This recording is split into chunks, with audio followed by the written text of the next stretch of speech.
We're just under 3 million as well that they paid for you, wasn't it? So in this day and age, that's probably equivalent of 20 million, probably. Yeah, somewhere around there. You know, it's hard to equate it. Yeah. But it was 8 great years, you know, and sometimes there's such fantastic fans, and it's a Premiership club. You know, I look back on it and I look now and you see sometimes.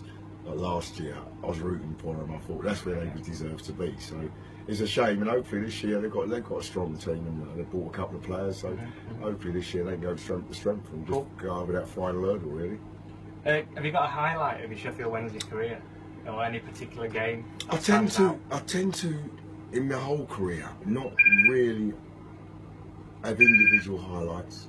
For me, the whole lot's a highlight. You know, I base myself on consistency, not picking a game and thinking, well, I want to do well in this game. I want to do well in every single game. I just took each game by one at a time. So I kind of think my whole 8 years there was a highlight. Cool. The first 6 were the most enjoyable. The last 2, you're struggling relegation round. It's not as nice, but at the end of the day, I had a great time. And I was lucky I played with some great players. You know, a lot of people, John Sheridan, Chris Waddle, Carlton, Roland Nielsen, you know what I mean? You know, you look back in your career. For me, when I look back in my career, it is the people I played with and against, and the fans that made my career. That's what, they're the highlights. Okay. Can I ask you, obviously you mentioned the fans, what was it like hearing fans chant songs like "You'll Never Beat Des Walker"? Yeah, obviously that gives you a boost, you know, because they're on your side. And I think the best thing is that it pissed off the forwards.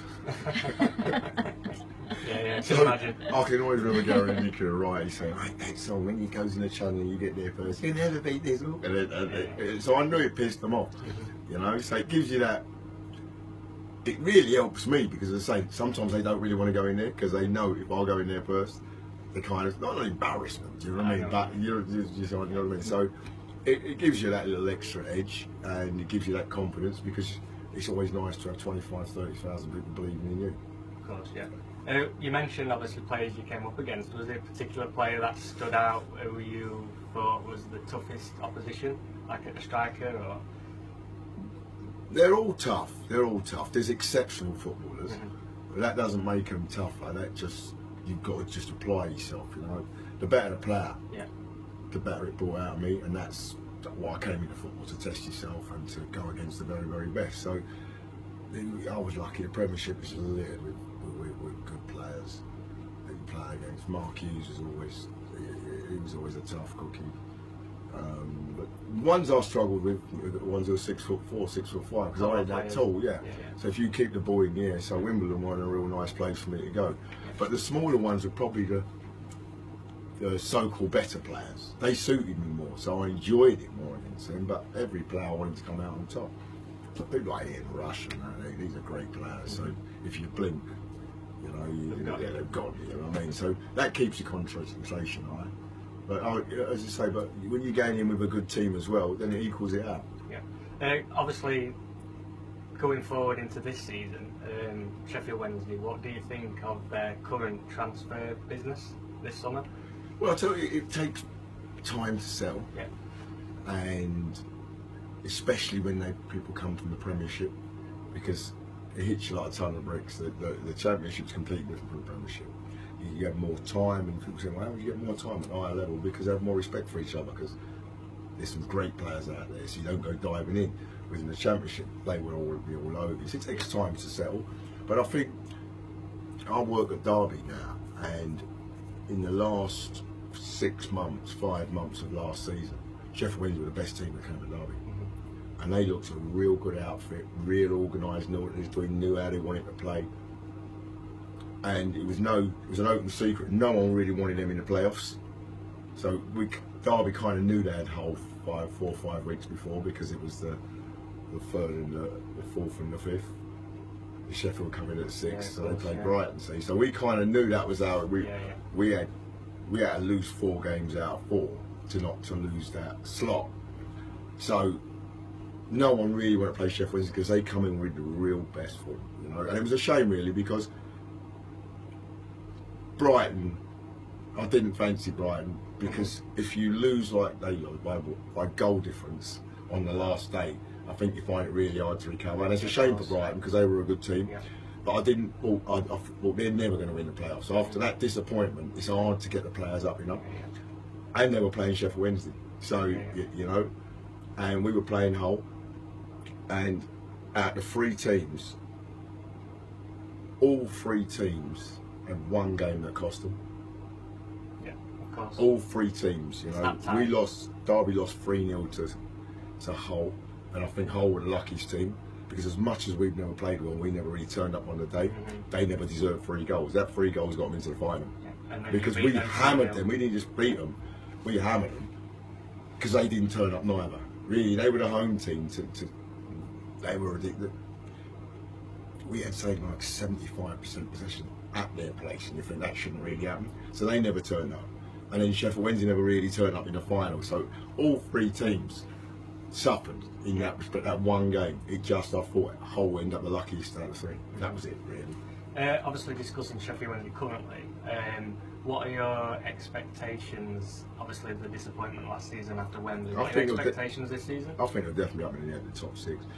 This season, there's a lot of big teams in there, but as like Newcastle lost last night, Newcastle and Villa are a little bit in disarray. It's got a negativity around the club. Because how they went down, not just them going down, how they went down. And most teams that go down tend to take 2 months to recoup, to get used to it. But Newcastle will be up there at the end. Because they usually always put together like a 10-15 game run, the team that comes down. I think Norwich are still in good order, so they will be up there. And they've got a strong squad, they'll be up there. They're all armed with 100 million as well, they're coming down. So, you know, Villa, I think, could take more than a year to really get it going again. But them 2 will be up there. I think Sheffield Wednesday will be up there, Brighton will be up there, Derby will definitely be up there. And I'm hoping Forest will be up there as well. Okay. So my ideal scenario is Sheffield Wednesday, Forest, Derby will go up. Yeah. If they go up, then that's a perfect season. That's a Christmas present. You know, that's a perfect season, you know, because I'm at one club and I played for the other 2. And in all fairness, all 3 are equipped to be up there. So it's not just. I'm not saying Newcastle shouldn't be not, and I'm not saying the rest of them are not. But these clubs have a history up there, and the fans are great, and they deserve to go to chances of going to Manchester United, Chelsea. You know, the fans, the Sheffield Wednesday fans, haven't been there for these places for a while, you know. So, you know, in the game last year, they had Man United last year. They had a big game, didn't they? They were big in the cup. Who did they have? Who did Sheffield Wednesday have in the cup? Arsenal. Now, if you ask the fans, that probably won the game they remember the whole season, you know, because it's a party for them, really. And they're used to having that every week, so that would be nice for them to, because they got massive support. Sheffield's too, it's a big city, you know.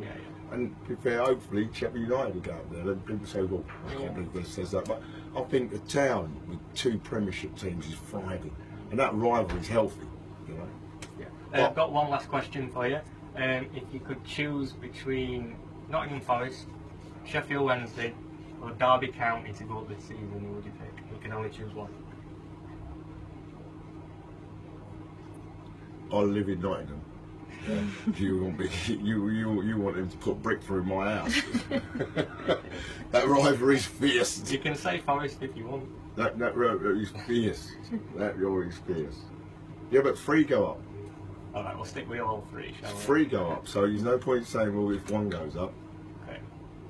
If that's the case, to make the best one go up. The one who deserves to go up should go up anyhow. That's football. That's football. Yeah. Thank you very much for that, Des. I appreciate your time.